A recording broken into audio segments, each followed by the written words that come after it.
Hi ಎಲ್ರಿಗೂ ನಮಸ್ಕಾರ, welcome back. ಹೇಗಿದ್ದೀರಾ ಎಲ್ಲರೂ? ಚೆನ್ನಾಗಿದ್ದೀರಾ ಅಂತ ಭಾವಿಸ್ತಾ ಬನ್ನಿ ಇವತ್ತಿನ ವ್ಲಾಗ್ನ ಸ್ಟಾರ್ಟ್ ಮಾಡೋಣ. ಇವತ್ತು ಶನಿವಾರ ಬೆಳಗ್ಗೆ ಸ್ವಲ್ಪ ಕ್ಲಿಪ್ಪಿಂಗ್ನ ತೊಗೊಂಡಿದ್ದೆ ಟೆಂಪಲ್ಗೆ ಹೋದಾಗ. ಮನೆಯಲ್ಲೂ ಕೂಡ ಸಿಂಪಲಾಗಿ ಪೂಜೆನ ಮಾಡಿದ್ದೀನಿ. ಇವತ್ತು ಕಡೆ ಶ್ರಾವಣ ಶನಿವಾರ ಅಲ್ವಾ, ಹಾಗಾಗಿ ದೇವಸ್ಥಾನ ಕೂಡ ಹೋಗಿದ್ವಿ. ನಾನು ನಮ್ಮ ಕೃಷ್ಣ, ನಮ್ಮ ಚಿನ್ನುಗೆ ಡ್ಯಾನ್ಸ್ ಕ್ಲಾಸ್ ಇತ್ತು ಬೆಳಗ್ಗೆನೇ. ಅವಳನ್ನ ಡ್ಯಾನ್ಸ್ ಕ್ಲಾಸ್ ಬಿಟ್ಬಿಟ್ಟು ನಾವಿಬ್ಬರು ದೇವಸ್ಥಾನಕ್ಕೆ ಹೋಗಿ ಪ್ರಸಾದ 2-3 ಸರಿ ತೊಗೊಂಡು ತಿಂದು ಆಮೇಲೆ ಮನೆಗೆ ಬಂದ್ವಿ. ಶ್ರೀನಿವಾಸ ದೇವಸ್ಥಾನಕ್ಕೆ ಹೋಗಿದ್ವಿ ಅಜ್ಜಿ ಮನೆ ಹತ್ರ. ಆಯಿತು ಹೋಗೋಣ ಬಿಡು, ಸಂಜೆ ಆಯಿತು. ಇಡ್ಲಿ ಹತ್ರ ಅದು. ನೀನು ಹೋಗಿದ್ಯಾ ಟೆಂಪಲ್ಗೆ? ಸರಿ, ಓಕೆ. ಅವಳು ಬರಬೇಕಿತ್ತಂತೆ, ಅದಕ್ಕೆ ಅವಳಿಗೆ ಹೊಟ್ಟೆ ಅವಳಿಗೆ ಒಂದಷ್ಟು ಜ್ಯುವೆಲರೀಸ್ ತೊಗೊಂಬಂದಿದೆ. ಅವಳಿಗೆ ಡಾನ್ಸ್ಗೆ ತೊಗೊಂಡಿರಲಿಲ್ಲ, ಅಲ್ಲೇ ರೆಂಟ್ಗೆ ತೊಗೋತಾ ಇದ್ವಿ. ಅವ್ರದ್ದೇ ಡ್ಯಾನ್ಸ್ ಕ್ಲಾಸ್ ಅವ್ರದ್ದೇ ಕಾಸ್ಟ್ಯೂಮ್ ಇದೆ, ಅಲ್ಲೇ ರೆಂಟ್ಗೆ ತೊಗೋತಾ ಇದ್ವಿ ಪ್ರತಿ ಸರ್ತಿನೂ. ಈ ಸರಿ ಅವಳಿಗೆ ಅಂತಲೇ ಸಪ್ರೇಟಾಗಿ ಸೆಟ್ನ ತೊಗೊಂಡಿದ್ದೀನಿ. ಅದನ್ನು ತೋರಿಸ್ತೀನಿ ಯಾವ್ದಾದ್ರು ಬಂದಿದೆ ಅಂಥೇಳಿ. ಈ ವ್ಲಾಗ್ ಸಿಂಪಲ್ ಡೈಲಿ ವ್ಲಾಗ್ ಆಗಿರುತ್ತೆ. ಈ ವ್ಲಾಗ್ ಏನಾದರೂ ನಿಮಗೆ ಇಷ್ಟ ಆದರೆ ಖಂಡಿತ ಲೈಕ್ ಮಾಡಿ, ಶೇರ್ ಮಾಡಿ ಹಾಗೂ ಕಮೆಂಟ್ ಮಾಡಿ. ನೀವು ಇನ್ನೂ ಸಬ್ಸ್ಕ್ರೈಬ್ ಮಾಡ್ಕೊಂಡಿಲ್ಲ ಅಂತ ಅಂದರೆ ನಮ್ಮ ಯೂಟ್ಯೂಬ್ ಫ್ಯಾಮಿಲಿಗೆ ನೀವು ಕೂಡ ಸಬ್ಸ್ಕ್ರೈಬರ್ ಆಗಿ ಒಂದು ಒಳ್ಳೊಳ್ಳೆ ಮೆಮೊರೀಸ್ನ ಕ್ರಿಯೇಟ್ ಮಾಡೋಣ ಅಂತ ಹೇಳ್ತಾ ಬನ್ನಿ ಶುರು ಮಾಡೋಣ. ಇವತ್ತಿನ ವ್ಲಾಗ್ನ ಶುರು ಮಾಡಾಗಿದೆ ಆಲ್ರೆಡಿ, ಕಂಟಿನ್ಯೂ ಮಾಡೋಣ ವ್ಲಾಗ್.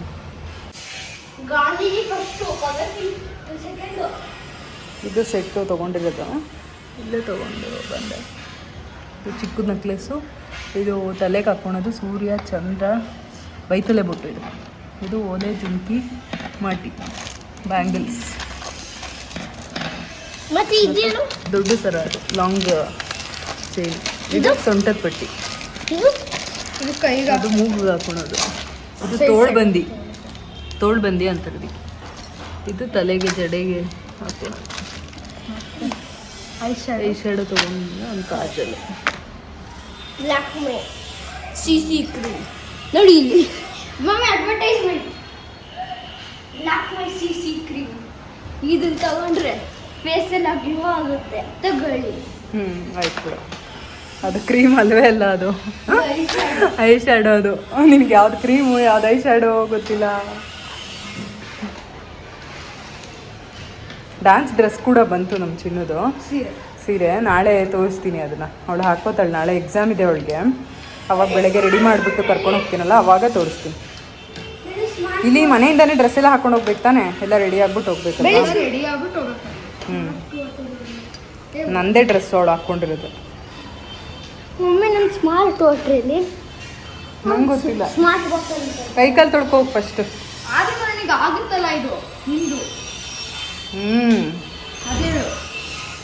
ನಾನು ಅದೇ ಸೈಜ್ ಇದ್ದೀನಲ್ಲ, ಏನು ಮಾಡೋದು, ಸಣ್ಣ ಆಗ್ಬಿಟ್ಟಿದ್ದೀನಿ ಇವಾಗ. ಅದು ಮುಂಚೆ ತುಂಬ ಹಳೇದದು, ಬಟ್ ಇವಾಗ ಸಣ್ಣ ಆಗಿದ್ದೀನಿ ನಾನು.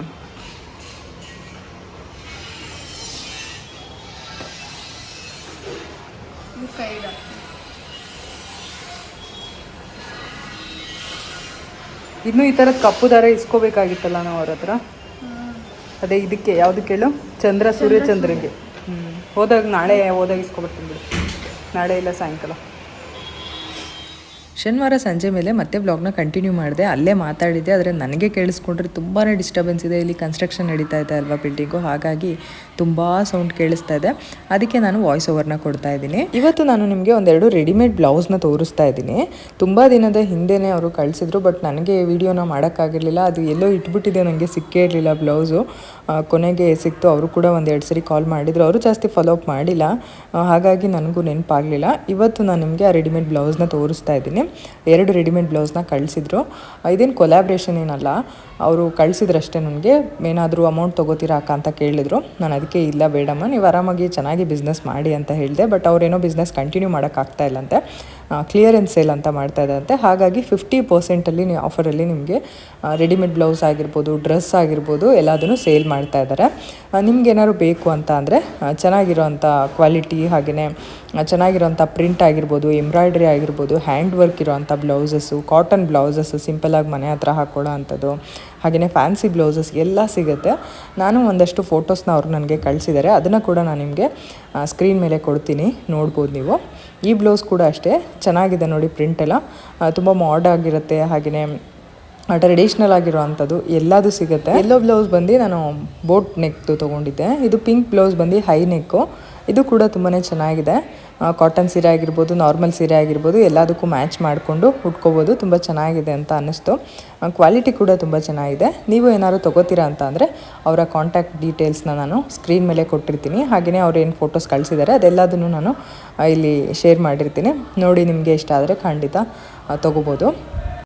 ಇವಾಗ ನಾನಿಲ್ಲಿ ಗುರುವಾರದ ವ್ಲಾಗ್ನ ಶೇರ್ ಮಾಡ್ತಾ ಇದ್ದೀನಿ. ಗುರುವಾರ ನಮ್ಮ ಅಮ್ಮವರು ಬಾಗಿನ ಕೊಡೋಕ್ಕೆ ಬರ್ತೀನಿ ಅಂತ ಹೇಳಿದರು. ಅಂದರೆ ನಮ್ಮ ಮನೇಲಿ ಗೌರಿ ಹಬ್ಬಕ್ಕೆ ಪ್ರತಿ ವರ್ಷವೂ ಬಾಗಿನ ಕೊಡ್ತಾರೆ. ಶ್ರಾವಣ ಮಾಸದಲ್ಲಿ ಯಾವತ್ತಾರು ಒಂದಿನ ಕೊಡ್ತಾರೆ. ಗೌರಿ ಹಬ್ಬದ ದಿನ ಕೊಡ್ಬೋದು, ಇಲ್ಲ ಅಂತಂದರೆ ಶ್ರಾವಣ ಮಾಸದಲ್ಲಿ ಅಮಾವಾಸ್ಯೆ ಮುಗಿಯೋಕ್ಕೆ ಮುಂಚೆ ಕೊಡಬೇಕಾಗತ್ತೆ. ಹಾಗಾಗಿ ಇವರು ಗುರುವಾರ ಬರ್ತೀನಿ ಅಂತ ಅಂದರು. ಇನ್ನೊಂದು ಹಾಫ್ ಆನ್ ಅವರ್ ಇದೆ ಅನ್ನುವಾಗ ಅವಾಗ ಹೇಳಿದ್ರು ಇವಾಗ ಬರ್ತೀವಿ ಅಂತೇಳಿ. ನಾನು ಏನು ಜಾಸ್ತಿ ಪ್ರಿಪೇರ್ ಮಾಡ್ಕೊಳಕ್ಕಾಗಿಲ್ಲ. ಹಾಗಾಗಿ ಶಾವಿಗೆ ಪಾಯಸ ಮಾಡಿಬಿಟ್ಟು ಒಂದು ಸ್ವಲ್ಪ ಕೋಸಂಬರಿ ಹಾಗೆಯೇ ಪನ್ನೀರಿತ್ತು, ಪನ್ನೀರ್ ಟಿಕ್ಕ ಮಾಡಿಬಿಟ್ಟು ಅನ್ನ ಮಾಡಿ ರಸಮ್ ಮಾಡಿದೆ ಅಷ್ಟೇ. ಜಾಸ್ತಿ ಮಾಡೋಕ್ಕಾಗಲಿಲ್ಲ. ಇನ್ನು ಬೇರೆ ಏನು ಮಾಡೋಕ್ಕಾಗಲ್ಲ, ಸಿಹಿನೇ ಮಾಡಬೇಕು ಶ್ರಾವಣ ಮಾಸದಲ್ಲಿ. ಹೋಳಿಗೆ ಮಾಡೋಣ ಅಂತ ಅಂದ್ಕೊಂಡಿದ್ದೆ ನಾನು. ಆದರೆ ಹೋಳಿಗೆ ಲಾಸ್ಟ್ ವೀಕ್ ಅಂತ ಅಂದರೆ ತಿಂದಿದ್ವಿ, ಇನ್ನು ಅವಾಗ ತಾನೇ ಹಬ್ಬ ಮುಗ್ದು ಒಂದು 3-4 ದಿನ ಆಗಿತ್ತಲ್ವ. ಹಾಗಾಗಿ ಮತ್ತೆ ಹೋಳಿಗೆ ಏನಕ್ಕೆ ಅಂತ ಹೇಳಿ ಪಾಯಸನೇ ಮಾಡಿದೆ. ಹೆಸರುಬೇಳೆ ಪಾಯಸ ಮಾಡೋಣ ಅಂತ ಅಂದ್ಕೊಂಡೆ. ಆದರೆ ನಮ್ಮ ಅಮ್ಮವ್ರ ಮನೇಲಿ ಯಾವಾಗಲೂ ಹೆಸರುಬೇಳೆ ಪಾಯಸ ಮಾಡ್ತಾ ಇರ್ತಾರೆ ಅವರು. ಶಾವಿಗೆ ಪಾಯಸ ಮಾಡೋದು ತುಂಬ ಕಡಿಮೆ. ಹಾಗಾಗಿ ನಾನು ಶಾವಿಗೆ ಪಾಯಸನೇ ಮಾಡಿದೆ. ನನ್ನ ಲಾಸ್ಟ್ ವಿಡಿಯೋ ನೋಡಿ ಸಾಕಷ್ಟು ಜನ ಹೆಣ್ಮಕ್ಳು ಕಮೆಂಟ್ ಮಾಡಿದ್ದೀರಾ, ನಮ್ಮ ಪರಿಸ್ಥಿತಿನೂ ಹೀಗೆ ಇದೆ, ನಾವು ಕೂಡ ತುಂಬ ಅನುಭವಿಸ್ತಾ ಇದ್ದೀವಿ, ನಮಗೂ ತುಂಬ ಬೇಜಾರಾಗಿದೆ ಅಂಥೇಳಿ ತುಂಬ ಜನ ಕಮೆಂಟ್ ಮಾಡಿದ್ದೀರಾ. ನನಗೆ ಈ ರೀತಿ ಒಬ್ಬರ ಮೇಲೆ ಕೆಟ್ಟವ್ರು ಆಪಾದನೆ ಮಾಡಬೇಕು, ಕೆಟ್ಟವ್ರು ಮಾಡಬೇಕು, ನಾನು ಒಳ್ಳೆಯವ್ರು ಮಾಡಬೇಕು ಅಂತ ನಾನು ಶೇರ್ ಮಾಡಿದ್ದಲ್ಲ. ಆ್ಯಕ್ಚುಲಿ ನನಗೂ ಒಂದು ರೇಂಜ್ವರೆಗೂ ಒಂದು ತಾಳ್ಮೆ ಅಂತ ಇರುತ್ತೆ. ಯಾವುದೇ ಮನುಷ್ಯಂಗಾದರೂ ಅಷ್ಟೇ. ಕೆಲವರಿಗೆ ಬೇಗ ತಾಳ್ಮೆ ಕಳ್ಕೊತಾರೆ, ಕೆಲವರು ತುಂಬ ವೆಯ್ಟ್ ಮಾಡಿ ನಿಧಾನಕ್ಕೆ ಅವರು ಕೊನೆಗೆ ಏನೂ ಆಗೋದೇ ಇಲ್ಲ ಅನ್ನೋ ಟೈಮಲ್ಲಿ ತಾಳ್ಮೆ ಕಳ್ಕೊಂಡು ಮಾತಾಡ್ತಾರೆ. ಅದೇನೇ ಆಗಿದ್ದು ನನಗೂ ಕೂಡ. ಒಂದು ಎಕ್ಸ್ಟೆಂಟ್ ತನಕ ಮಾಡ್ತಾ ಮಾಡ್ತಾ ಮಾಡ್ತಾ ಮಾಡ್ತಾ ಹೋಗ್ಬೋದು. ಕೊನೆಗೆ ಆಗದೆ ಇರುವಾಗ ಅದು ಹೊಡೆಯುತ್ತಲ್ಲ, ಒಂದು ತಾಳ್ಮೆ ಕಟ್ಟೆ ಹೊಡೆದು ಮಾತು ಬರುತ್ತಲ್ಲ, ಆ ರೀತಿ ಆಯಿತು ಅಷ್ಟೇ. ಮೊನ್ನೆ ಎಷ್ಟೋ ದಿನದಿಂದ ಕಂಟ್ರೋಲ್ ಮಾಡ್ಕೊಂಡಿದ್ದು. ನಾನು ಏನೂ ಹೇಳಿಲ್ಲ. ವಿಷಯ ಹೇಳಬೇಕಂದ್ರೆ ಹೇಳಿರೋದೇ ತುಂಬ 0.1% ಅಷ್ಟೇ ನಾನು ಹೇಳಿರೋದು. ಬೇಡ ಬಿಡಿ, ಅದನ್ನೆಲ್ಲ ಅಲ್ಲಿಗೆ ಬಿಟ್ಬಿಡೋಣ. ನಾನು ಇಲ್ಲಿವರೆಗೂ ನನ್ನ ಪರ್ಸ್ನಲ್ ವಿಷಯಗಳನ್ನ, ನಮ್ಮ ಮನೆ ಪರ್ಸ್ನಲ್ ವಿಷಯಗಳನ್ನ ಸಾಕಷ್ಟು ಹೈಡ್ ಮಾಡೋಕ್ಕೆ ಟ್ರೈ ಮಾಡಿದ್ದೇನೆ. ಬಟ್ ಎಲ್ಲೋ ಬೇರೆ ಕಡೆಯಿಂದ ನಿಮಗೆ ಗೊತ್ತಾಗುತ್ತೆ. ಆಮೇಲೆ ನೀವು ಇಲ್ಲಿ ಬಂದು ಕ್ವೆಶ್ಚನ್ ಮಾಡ್ತೀರಾ. ನಾನು ಅದಕ್ಕೆ ಕೂತ್ಕೊಂಡು ಕ್ಲಾರಿಫಿಕೇಷನ್ ಕೊಡೋದು ಇದೆಲ್ಲ ಬೇಡ ಅಂಥೇಳಿ ನಾನು ಏನಿದೆ ಅದನ್ನು ಹೇಳಿಬಿಟ್ಟಿದ್ದೀನಿ ಅಷ್ಟೇ. ಇಲ್ಲಿಗೆ ಇದನ್ನು ಬಿಟ್ಬಿಡೋಣ. ಇನ್ನು ಇವತ್ತಿನ ವ್ಲಾಗ್ಗೆ ಬಂದರೆ ನಮ್ಮವರು ಪ್ರತಿ ವರ್ಷದಂತೆ ಈ ವರ್ಷವೂ ಕೂಡ ಗೌರಿ ಬಾಗಿನ ಕೊಡೋದಕ್ಕೆ ಬಂದಿದ್ದಾರೆ. ಎಷ್ಟು ಜನದ ಮನೆಯಲ್ಲಿ ಈ ರೀತಿ ಅಭ್ಯಾಸ ಇದೆ ಅಂತ ಕಮೆಂಟ್ ಮಾಡಿ ತಿಳಿಸಿ. ತುಂಬ ಜನ ಎಲ್ಲರೂ, ಕೆಲವರು ಮಾಡೋದಿಲ್ಲ, ಕೆಲವರು ಮಾಡ್ತಾರೆ. ಹಾಗೆಯೇ ಕೆಲವರು ಮರ ಬಾಗಿನ ಅಂತ ಅಂದರೆ ಮರ ಮುಚ್ಚಿ ಎಲ್ಲ ಕೊಡ್ತಾರಲ್ಲ, ಆ ರೀತಿ ಕೊಡ್ತಾರೆ. ಆದರೆ ನಮ್ಮ ಮನೇಲಿ ಆ ರೀತಿ ಅಲ್ಲ. ಹೂವು, ಹಣ್ಣು, ಕಾಯಿ, ಹಾಗೆಯೇ ಅರಿಶಿನ, ಕುಂಕುಮ, ಬಳೆ, ಬಿಚ್ಚಾಲೆ, ಈ ರೀತಿ ಪೂಜೆ ಸಾಮಾನು ಎಲ್ಲದನ್ನು ತೊಗೊಂಡು ಬರ್ತಾರೆ. ಒಂದು ಸ್ವಲ್ಪ ತರಕಾರಿ, ಈ ರೀತಿ ಎಲ್ಲ ತೊಗೊಂಡು ಬಂದು ಕೊಟ್ಬಿಟ್ಟು ಹೋಗ್ತಾರೆ. ಅದನ್ನು ನಾವು ಗೌರಿ ಹಬ್ಬದ ದಿನ ಅಥವಾ ಗಣೇಶ ಹಬ್ಬದ ದಿನ ನಾವು ನಾಗರಿಕ ಹಾಲು ಬಿಡೋಕ್ಕೆ ಹೋಗ್ತೀವಲ್ಲ, ಅವತ್ತು ಅದೇ ಪೂಜೆ ಸಾಮಾನು ತೊಗೊಂಡೋಗಿ ಪೂಜೆ ಮಾಡ್ಕೊಂಬರೋ ಅಂಥದ್ದು ಒಂದು ಪ್ರತೀತಿ. ಈ ರೀತಿ ನಡ್ಕೊಂಡು ಬಂದಿರೋ ಅಂಥದ್ದು. ನನಗೆ ಹೋದ ವರ್ಷದ ಗೌರಿ ಹಬ್ಬ ಈಗಲೂ ತುಂಬ ಚೆನ್ನಾಗಿ ನೆನಪಿದೆ. ನಾವು ಊರಿಗೆ ಹೋಗಿದ್ವಿ ಗೌರಿ ಹಬ್ಬದ ದಿನ ಹೋದ ವರ್ಷ. ತುಂಬ ಚೆನ್ನಾಗಿತ್ತು. ಊರಲ್ಲಿ ತೋಟದಲ್ಲಿ ಹೋಗಿ ಅಲ್ಲಿ ಪೂಜೆ ಎಲ್ಲ ಮಾಡ್ಕೊಂಡು ಬಂದಿದ್ದು. ನಮ್ಮ ಒಂದು ಅಡಿಕೆ ತೋಟದ್ದು ಮೊದಲನೇ ಬೆಳೆ ಬಂದಿತ್ತು, ಅದನ್ನು ಕೂಡ ಪೂಜೆ ಮಾಡ್ಕೊಂಡು ಬಂದಿದ್ದು. ಅಂದರೆ ಹಿಂಗಾರ ಹೊಡೆದಿತ್ತಲ್ಲ ಮೊದಲನೇ ಗಿಡದ್ದು, ಅದನ್ನು ಪೂಜೆ ಮಾಡ್ಕೊಂಡು ಬಂದಿದ್ದು ಮೆಮೊರಿ ಬರುತ್ತೆ. ಹೋದ ವರ್ಷ ಚೆನ್ನಾಗಿತ್ತು. ಎಲ್ಲ ಒಟ್ಟಿಗೆ ಹೋಗಿ ಎಂಜಾಯ್ ಮಾಡಿದ್ದು ಎಲ್ಲ ಚೆನ್ನಾಗಿತ್ತು. ಹಬ್ಬದಲ್ಲಿ ಹಳ್ಳಿ ಹಬ್ಬನೇ ಒಂಥರ ಚೆಂದ ಅಲ್ವಾ. ಈ ಸಿಟಿಯಲ್ಲಿ ಏನೇ ಅಂತ ಅಂದ್ರೂ ಚೆನ್ನಾಗಿ ರೆಡಿ ಆಗ್ಬೋದು, ನಾವು ಏನೇ ಮಾಡ್ಬೋದು. ಬಟ್ ಹಳ್ಳಿ ಹಬ್ಬದಲ್ಲಿ ಆ ಒಂದು ಸಂಸ್ಕೃತಿಯಲ್ಲಿ ಇರೋ ಅಂಥ ಒಂದು ಎಕ್ಸ್ಪೀರಿಯೆನ್ಸು ನಮಗೆ ಇಲ್ಲಿ ಸಿಗೋದಿಲ್ಲ. ಇಲ್ಲಿ ನಾವು ಏನು ಬೇಕೋ ಅದನ್ನು 5 ನಿಮಿಷದಲ್ಲಿ ಹಿಂಗೆ ತರಿಸ್ಕೊಂಡು ಹಿಂಗೆ ಮಾಡಿಬಿಡ್ಬೋದು. ಆದರೆ ಅಲ್ಲಿ ಒಂದು ಹಳ್ಳಿ ಹಬ್ಬದ ಒಂದು ವಾತಾವರಣ ಆಗಿರ್ಬೋದು, ಆ ಒಂದು ಅನುಭವ ಆಗಿರ್ಬೋದು, ತುಂಬಾ ಚೆನ್ನಾಗಿರುತ್ತೆ. ನಂಗೆ ಸಖತ್ ಇಷ್ಟ ಆಗುತ್ತೆ. ಇವಾಗ ಇಲ್ಲಿ ಅಡುಗೆ ಎಲ್ಲ ಆಯಿತು. ನಮ್ಮ ಅಮ್ಮನ ಅಪ್ಪಾಜಿ ಕೂಡ ಬಂದರು, ಆಟೋದಲ್ಲಿ ಬಂದರು ಅವರು. ಅದಾದಮೇಲೆ ನಾನು ಸ್ವಲ್ಪ ದೇವ್ರ ಪೂಜೆ ಸಾಮಾನೆಲ್ಲ ಬೆಳಗಿಟ್ಟಿದ್ನಲ್ಲ ಅವತ್ತು, ಅದನ್ನೆಲ್ಲ ತೆಗ್ದೆ ತಟ್ಟೆ ಬೇಕು ಅಂತ ಕೇಳಿದ್ರು ನಮ್ಮಮ್ಮ. ಎಲ್ಲ ಪೂಜೆ ಸಾಮಾನು ಮತ್ತು ಹಣ್ಣು ಹೂವು ಎಲ್ಲ ಇಡೋದಕ್ಕೆ. ಹಾಗಾಗಿ ಆ ದೀಪದ್ದು ಕಂಬ ಇತ್ತಲ್ಲ ದೊಡ್ಡದು, ಅದನ್ನು ಕೂಡ ಅವ್ರಿಗೆ ಕೊಟ್ಟು ಕಳ್ಸೋಣ ಅಂಥೇಳಿ ಅದನ್ನು ಕೂಡ ತಕ್ಕೊಂಡೆ. ಎಲ್ಲ ಪೂಜೆ ಸಾಮಾನು ಬೆಳಗಿಟ್ಟಿದ್ದೆಲ್ಲ ಎತ್ತಿಟ್ಕೊಂಡು ತಟ್ಟೆ ಕೂಡ ಕೊಟ್ಟೆ ನಮ್ಮಂಗೆ. ಹೂವು ಹಣ್ಣು ಎಲ್ಲ ತೊಗೊಬಂದಿದ್ರಲ್ಲ ಅದೆಲ್ಲ ತಟ್ಟೆನಲ್ಲಿ ಜೋಡಿಸಿಟ್ಟು ಅದಾದಮೇಲೆ ಊಟ ಮಾಡಿಕೊಂಡು ನಮ್ಮವರು ಹೊರಟರು. ಒಂಥರ ಖುಷಿ ಇತ್ತು. ತುಂಬ ಬೇಜಾರಾಗಿತ್ತು ನನಗೆ ಮನೆಯಲ್ಲಿ. ಅವ್ರು ಬಂದಾಗ ಏನೋ ಒಂಥರ ಖುಷಿ ಆಯಿತು, ಚೆನ್ನಾಗಿ ಅನ್ನಿಸ್ತು. ಒಂದು ಹೊಸ ಫೀಲಿಂಗ್ ಅಂತ ಬಂತು ನನಗೆ. ಎಲ್ಲರೂ ಹೋಗಬೇಕು ಅಂತ ಅನ್ನಿಸ್ತಾ ಇತ್ತು ಹೊರಗಡೆ. ಈ ಟೈಮಲ್ಲಿ ಒಂದು ಬೇರೆ ಮೂಡ್ಗೆ ಕನ್ವರ್ಟ್ ಆದೆ ನಾನು. ಹಬ್ಬ ನೆನ್ಪು ಮಾಡಿಕೊಂಡೆ, ಊರಿನ ಹಬ್ಬ ಎಲ್ಲ ನೆನ್ಪು ಮಾಡಿಕೊಂಡು ಮನೆಗೆ ಬಂದಿದ್ದು ಬಾಗಿನ ಎಲ್ಲ ಒಂಥರ ಖುಷಿ ಕೊಡುತ್ತೆ. ಅವ್ರು ಏನು ಕೊಡ್ತಾರೋ ಬಿಡ್ತಾರೋ, ಆದರೆ ಬಂದು ಮಾತಾಡಿಸ್ಕೊಂಡು ಹೋಗ್ತಾರಲ್ಲ ಅದು ಒಂಥರ ಖುಷಿ ಕೊಡುತ್ತೆ. ಅಷ್ಟು ಸಾಕು. ಬರೋದು ಕಡಿಮೆ ನಮ್ಮಮ್ಮ ನಮ್ಮ ಅಪ್ಪಾಜಿ ನಮ್ಮ ಮನೆಗೆ. ಯಾವಾಗಾದರೂ ಈ ರೀತಿ ಹಬ್ಬ ಇದ್ದಾಗ ಏನಾದ್ರು ಫಂಕ್ಷನ್ ಇದ್ದಾಗ ಮಾತ್ರನೇ ಬರ್ತಾರೆ, ಸುಮ್ಮನೆ ಎಲ್ಲ ಬರೋದಿಲ್ಲ. ನಾನೇ ಜಾಸ್ತಿ ಹೋಗೋದು. ಇತ್ತೀಚೆಗೆ ನಾನು ಕೂಡ ಕಡಿಮೆ ಮಾಡಿಬಿಟ್ಟಿದ್ದೆ ಹೋಗೋದು. ನಮ್ಮಮ್ಮ ಅದೇ ಹೇಳ್ತಾಯಿದ್ರು, ಅವಾಗ ಎಷ್ಟು ಸರಿ ಬರ್ತಾಯಿದ್ದೆ, ಈಗಂತೂ ಈಗ 1 ವರ್ಷ ಆಯಿತು ಸರಿಯಾಗಿ ಬರ್ತಾನೆ ಇಲ್ಲ ನೀನು ಮನೆಗೆ ಅಂತ ಹೇಳ್ತಾಯಿದ್ರು. ಅವಾಗ ಅಂದರೆ ಅಲ್ಲೇ ಹೋಗಿ ಊಟ ಮಾಡಿಕೊಂಡು ಬಾಕ್ಸ್ ಕೂಡ ತೊಗೊಂಡು ಬಂದುಬಿಡ್ತಾಯಿದ್ದೆ. ಇತ್ತೀಚೆಗೆ ಹೋಗೋದು ಕಡಿಮೆ ಮಾಡಿಬಿಟ್ಟಿದ್ದೆ ನಾನು. ನಮ್ಮವ್ರ ಮನೆಗೆ ಜಾಸ್ತಿ ಹೋಗ್ತಾ ಇರಲಿಲ್ಲ. ಏನಾದ್ರು ಹಬ್ಬ ಇದ್ದರೆ, ಏನಾದ್ರು ಹೋಗಲೇಬೇಕಾಗಿರೋ ಸಂದರ್ಭದಲ್ಲಿ ಮಾತ್ರ ಹೋಗ್ತಾಯಿದ್ದೆ. ಆವಾಗ ಆಗಲ್ಲ. ಏನಾದ್ರು ಹೋಗಬೇಕು ಅಂತ ಅನ್ನಿಸ್ತಾ ಸ್ಕೂಲ್ ಮುಗಿಸ್ಕೊಂಡು ಸೀದಾ ನಮ್ಮವ್ರ ಮನೆಗೆ ಹೋಗ್ಬಿಟ್ಟು ಅಲ್ಲೇ ಟೈಮ್ ಸ್ಪೆಂಡ್ ಮಾಡಿಕೊಂಡು ಅಲ್ಲೇ ಊಟ ಗೀಟ ಮಾಡಿಕೊಂಡು ರಾತ್ರಿ ಬರ್ತಾಯಿದ್ದೆ. ಈ ರೀತಿ ಅನಿಲ್ನ ಕರ್ಕೊಂಡು ಅಲ್ಲಿಂದನೇ ಡೈರೆಕ್ಟಾಗಿ ಮನೆಗೆ ಬರ್ತಾಯಿದ್ದೆ. ಈ ಥರ ಮಾಡ್ತಾಯಿದ್ದೆ. ಇತ್ತೀಚೆಗೆ ಹೋಗೇ ಇಲ್ಲ ಜಾಸ್ತಿ. ನಮ್ಮ ಮನೇಲೆ ಕೆಲಸಗಳು, ನಮ್ಮ ಮನೇದೇ ಇದಾಗ್ಬಿಟ್ಟಿತ್ತು. ಬಂದಿದ್ದು ಒಂಥರ ಚೆನ್ನಾಗಿತ್ತು. ನಮ್ಮಮ್ಮ ಬಂದಿದ್ದರು ಮೊನ್ನೆ ಶುಕ್ರವಾರ ಬಂದಿದ್ರಲ್ವ, ಆವಾಗ ಜಾಸ್ತಿ ಹೊತ್ತೇನೂ ಇರಲಿಲ್ಲ. ಮಧ್ಯಾಹ್ನನೇ ಹೋಗ್ಬಿಟ್ರು, ಊಟ ಗೀಟ ಮಾಡಿಕೊಂಡು ಮಧ್ಯಾಹ್ನ ಸಾಂಬಾರೆಲ್ಲ ತೊಗೊಂಡು ಹೊರಟ್ಬಿಟ್ರು. ಯಾವಾಗಲೂ ಬಂದರೆ ಹಬ್ಬದ ದಿನ ಫುಲ್ಲು ಸಂಜೆವರೆಗೂ ಇದ್ಬಿಟ್ಟು ಹೋಗೋರು. ಅವತ್ತು ಹಂಗಾಗಲಿಲ್ಲ, ಸಂಜೆ ತನಕ ಇರಲಿಲ್ಲ, ಹೋದರು. ಆಮೇಲೆ ನಾನು ಸಂಜೆ ಪೂಜೆ ಮಾಡಿಕೊಂಡೆ. ಆದರೆ ಹಬ್ಬಕ್ಕಿಂತ ತೊಗೊಂಡಿದ್ದು ಸೀರೆ ಕೂಡ ಉಟ್ಕೊಳೋದಕ್ಕಾಗಲಿಲ್ಲ ನನಗೆ.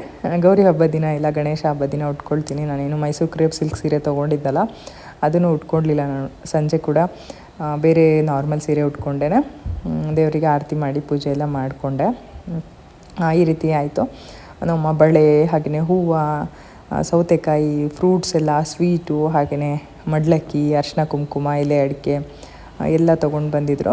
ಹಾಗೆಯೇ ನಮ್ಮ ಚಿಕ್ಕಪ್ಪನೂ ಕೊಡ್ತಾರೆ ನನಗೆ. ಅಂದರೆ ನಮ್ಮ ಚಿಕ್ಕಪ್ಪ ಇದ್ದಾರೆ, ನಮ್ಮ ಅಪ್ಪಾಜಿ ಅವ್ರ ತಮ್ಮ ಇದ್ದಾರಲ್ಲ, ಅವ್ರ ಮಗ ನಮ್ಮ ತಮ್ಮ ಕಿರಣ ಅಂಥೇಳಿ, ಅವನು ಕೂಡ ಪ್ರತಿ ವರ್ಷವೂ ಬಾಗಿನ ಮರೀದೇ ಕೊಡ್ತಾನೆ. ಫೋನ್ ಮಾಡ್ತಾನೆ. ಅಂದರೆ ಮನೆಗೆ ಬರ್ತಿದ್ದ ಆವಾಗ. ಇವಾಗ ಫೋನಲ್ಲಿನೇ ಆನ್ಲೈನ್ ಪೇಮೆಂಟ್ ಮಾಡ್ತಾನೆ. ನೀನೇ ತಗೋ ಅಂತ ಹೇಳಿ, ನಿಂಗೆ ಏನು ಇಷ್ಟನೋ ನೀನೇನಾದರೂ ತಗೋ ಅಂತೇಳಿ ಒಂದು ಅಮೌಂಟನ್ನ ಕಳಿಸ್ಕೊಡ್ತಾನೆ. ಈ ರೀತಿ ವರ್ಷಕ್ಕೆ ಒಂದು ಸರಿ ಬಾಗಿಣ ಅಂತ ಬಂದಾಗ, ಗೌರಿ ಹಬ್ಬ ಅಂತ ಬಂದಾಗ ಅಕ್ಕ ತಂಗಿರನ್ನ ಆಗಿರ್ಬೋದು, ನಮ್ಮ ಒಂದು ಕುಟುಂಬದವ್ರನ್ನ ನೆನ್ಪು ಮಾಡ್ಕೊಳ್ಳಿ ಅನ್ನೋ ಕಾರಣಕ್ಕೋಸ್ಕರನೇ ಅಂತ. ಅಂದರೆ ಈಗ ತಂದೆ ತಾಯಿ ಇಲ್ಲದೇ ಇರುವಾಗ ಅಣ್ಣ ತಮ್ಮದಿರೆಲ್ಲ ಇರ್ತಾರಲ್ಲ, ಅವರು ಅಟ್ಲೀಸ್ಟ್ ತಂಗಿ ಮನೆಗೆ ಹೋಗಿ ಹೇಗಿದೆ ಅವ್ರ ಪರಿಸ್ಥಿತಿ ಅಂತ ನೋಡಲಿ ಅಂತನಾದರೂ ಈ ರೀತಿ ಒಂದು ಸಂಪ್ರದಾಯನ ಮಾಡಿರ್ಬೋದು ಆಗಿನ ಕಾಲದಲ್ಲಿ ಅಂತ ಅನಿಸುತ್ತೆ.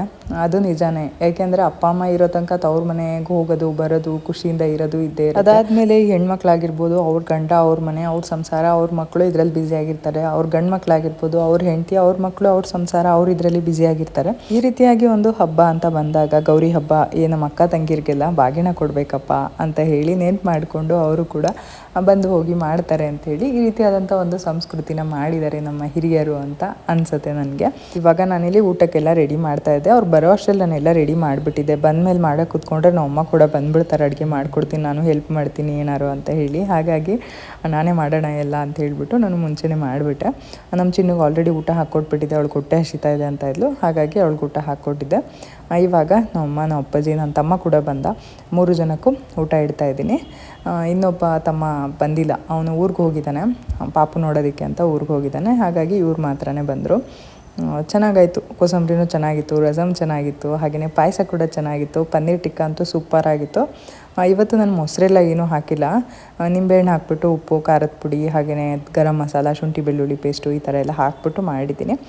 ಚೆನ್ನಾಗಾಗಿತ್ತು. ರೆಸಿಪಿ ತೋರಿಸ್ತೀನಿ ನಾನು. ರೆಸಿಪಿನ ನಾನು ಶಾರ್ಟ್ ವಿಡಿಯೋದಲ್ಲಿ ತೊಗೊಂಡಿದ್ದೀನಿ ಅಂತ ಅನಿಸುತ್ತೆ. ಅದನ್ನು ಕೂಡ ಚೆಕ್ ಮಾಡಿ ಅಪ್ಲೋಡ್ ಮಾಡ್ತೀನಿ. ಶಾರ್ಟ್ ವಿಡಿಯೋದಲ್ಲಿ ನೋಡಿ ನೀವು ರೆಸಿಪಿನ, ಓಕೆನಾ?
ಇವಾಗ ಇಲ್ಲಿ ನಾನು ಎಲ್ಲರಿಗೂ ಊಟಕ್ಕೆ ಇಟ್ಬಿಟ್ಟು ಕುತ್ಕೊಂಡೆ. ನಾನು ಕೂಡ ನಮ್ಮ ಅಪ್ಪಾಜಿ ಡೈನಿಂಗ್ ಟೇಬಲ್ ಮೇಲೆ ಕುತ್ಕೊಂಡ್ರು, ಈ ಕಡೆ ನಮ್ಮಮ್ಮ ಮತ್ತು ನನ್ನ ತಮ್ಮ ಇಬ್ಬರು ಕುತ್ಕೊಂಡ್ರು ಊಟಕ್ಕೆ.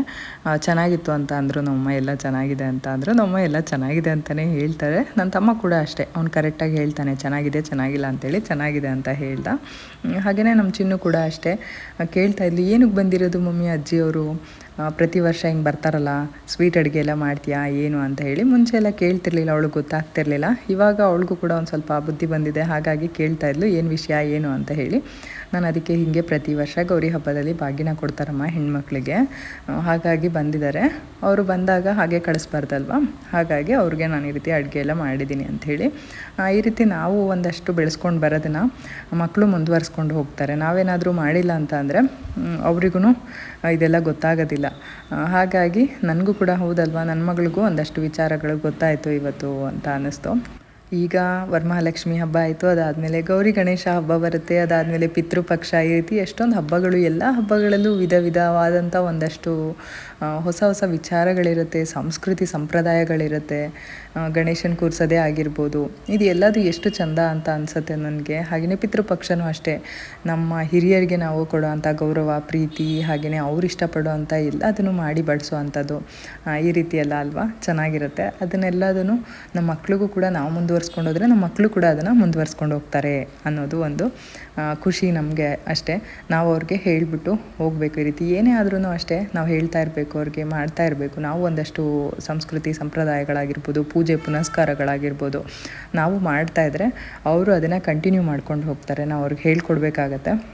ಇದು ನನ್ನ ಒಂದು ಅಭಿಪ್ರಾಯ. ಏನಂತೀರಾ ಹೇಳಿ, ಕಮೆಂಟ್ ಮಾಡಿ ತಿಳಿಸಿ. ಎಲ್ಲ ಮುಗೀತು, ಊಟ ಗಿಟ ಎಲ್ಲ ಮಾಡಿಕೊಂಡು ನಮ್ಮನ ಅಪ್ಪಾಜಿ ಎಲ್ಲ ಹೊರಟರು. ಬೇಗನೆ, ಜಾಸ್ತಿ ಹೊತ್ತೇನೂ ಇರಲಿಲ್ಲ.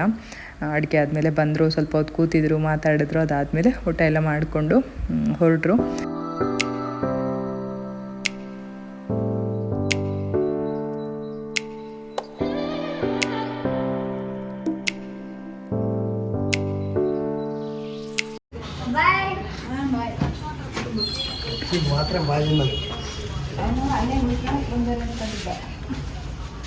ಮತ್ತಿಲ್ಲೇ ಉಳಿತಾರೆ ಅಂತ ಅನ್ಕೊಂಡಿದ್ದ.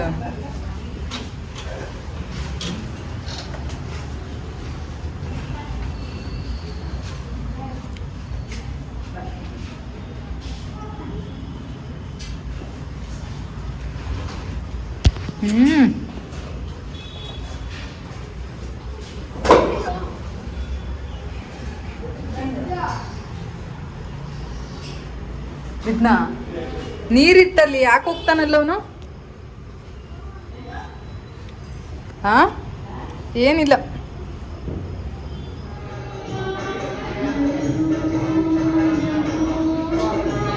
ಇದು ಶನಿವಾರ ಬೆಳಗಿನ ವ್ಲಾಗ್, ಕೊನೆಯ ಶ್ರಾವಣ ಶನಿವಾರ. ದೇವ್ರ ದರ್ಶನಕ್ಕೆ ಬಂದಿದ್ದೆ. ಇಲ್ಲೇ ಶ್ರೀನಿಧಿ ಶ್ರೀನಿವಾಸ ಟೆಂಪಲು, ಚುಂಚಕಟ್ಟ ಮೇನ್ ರೋಡಲ್ಲಿರೋ ಅಂಥ ದೇವಸ್ಥಾನ ಇದು. ನಮ್ಮ ಚಿನ್ನೂನ ಡ್ಯಾನ್ಸ್ ಕ್ಲಾಸ್ಗೆ ಬಿಟ್ಬಿಟ್ಟು ನಾನು ದೇವ್ರ ದರ್ಶನ ಮಾಡ್ಕೊಳ್ಳೋಣ ಅಂಥೇಳಿ ಬಂದೆ, ನಮ್ಮ ಕೃಷ್ಣನ ಕರ್ಕೊಂಡು. ಚೆನ್ನಾಗಾಯಿತು, ದೇವ್ರ ದರ್ಶನ ಮಾತ್ರ ತುಂಬ ಚೆನ್ನಾಗಾಗುತ್ತೆ ಇಲ್ಲಿ, ಹತ್ತಿರದಿಂದ ಆಯಿತು. ಅದಾದಮೇಲೆ ಪ್ರಸಾದ ಕೂಡ ಸಿಕ್ತು, ಪುಳಿಯೋಗರೆ ತುಂಬಾ ಚೆನ್ನಾಗಿತ್ತು. ನಮ್ಮ ಕೃಷ್ಣ 2 ಸರಿ ತೊಗೊಂಡ, ನಾನು 1 ಸರಿ ತೊಗೊಂಡು ತಿಂದು, ಇನ್ನೊಂದು ಸರಿ ಅನಿಲ್ಗೆ ಅಂಥೇಳಿ ಎತ್ಕೊಂಡೆ. ಇಲ್ಲಿ ದೊಡ್ಡ ಆಂಜನೇಯ ಕೂಡ ಮಾಡ್ತಾಯಿದ್ದಾರೆ, ತುಂಬಾ ಚೆನ್ನಾಗಿತ್ತು ದೇವಸ್ಥಾನ. ಇದರೊಟ್ಟಿಗೆ ಇವತ್ತಿನ ವ್ಲಾಗ್ನ ಕೂಡ ಮುಗಿಸ್ತಾ ಇದ್ದೀನಿ. ಈ ಒಂದು ಪುಟಾಣಿ ವ್ಲಾಗ್ ನಿಮಗೆಲ್ಲ ಇಷ್ಟ ಆಗಿದೆ ಅಂತ ಭಾವಿಸ್ತೀನಿ. ಇಷ್ಟ ಆಗಿದ್ರೆ ಖಂಡಿತ ಲೈಕ್ ಮಾಡಿ, ಶೇರ್ ಮಾಡಿ ಹಾಗೂ ಕಮೆಂಟ್ ಮಾಡಿ. ಇನ್ನೂ ಸಬ್ಸ್ಕ್ರೈಬ್ ಮಾಡ್ಕೊಳ್ದೆ ಹಾಗೆ ನೋಡ್ತಾ ಇದ್ದೀರಾ, ಹಾಗೆ ಹೊಸಬ್ರಾಗಿದ್ದರೆ ಸಬ್ಸ್ಕ್ರೈಬ್ ಮಾಡ್ಕೊಂಡು ನೋಡಿ, ಸಪೋರ್ಟ್ ಮಾಡಿ. ನಿಮ್ಮ ಪ್ರೀತಿ ಪ್ರೋತ್ಸಾಹ ಸದಾ ಇರಲಿ. ಹಾಗೆಯೇ ಎಲ್ಲರೂ ಯಾವಾಗಲೂ ಖುಷಿಯಾಗಿರಿ, ಆರೋಗ್ಯವಾಗಿರಿ ಅಂತ ಹೇಳ್ತಾ ಬರಲಾ. Bye, see you, thank you for watching.